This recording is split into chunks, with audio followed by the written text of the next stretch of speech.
All goods day, Chief. Kumusta si WL natin this season?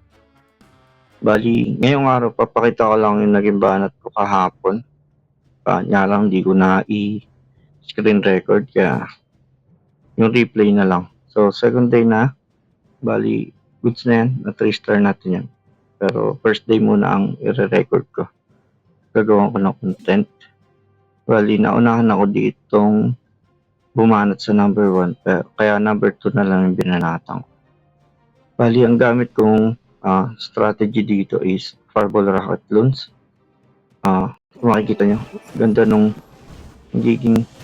ng magiging value dito sa sakaling sa multi-IT natin patatamain. Bali, makuha natin yung Crusher, yung Rage Tower, CC, pati yung Scatter Shot. Bali, sa part na to, nag-clean up lang si Warden ng konti. Hindi na ako nag-rank Greed Jelly dahil konti lang naman yung defense na lilinisin. So, nag-inbin na ako 1, 2, 3, 4, then Fireball, Goods, PQ, Goods na.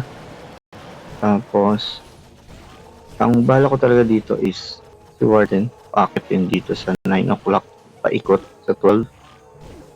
Pero, sa tingin ko, sabi ko, susundan niya dito si King. Ayun na nga. Pero, kung sakali ka ako na dito pumunta talaga si Warden, ang gagawin ko, dito ako papasok ng King and Queen ko. So, take down dyan si King. Sabi ko, kahit ka ako, hindi ka ako, sure ko na ako dito sa THE drop para ka ako. Sure dos kung sakaling hindi ma 3 star. Pero, kaganda naman, sinunod ni Warden yung Monolith. So, goods, di ba? Umiwalay siya.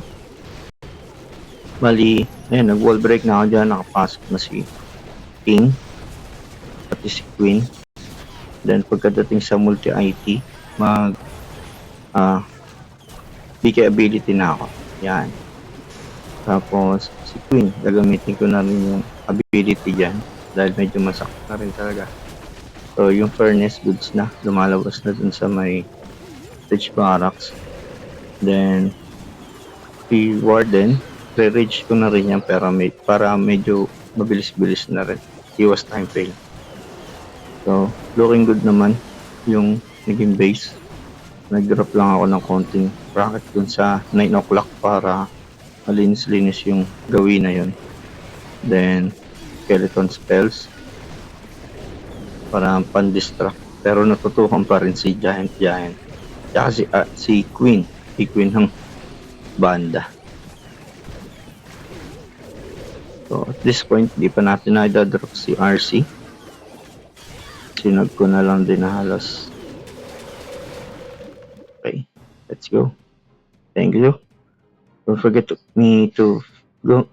to follow me on Facebook, YouTube, and TikTok. Let's go mga palo. Good luck.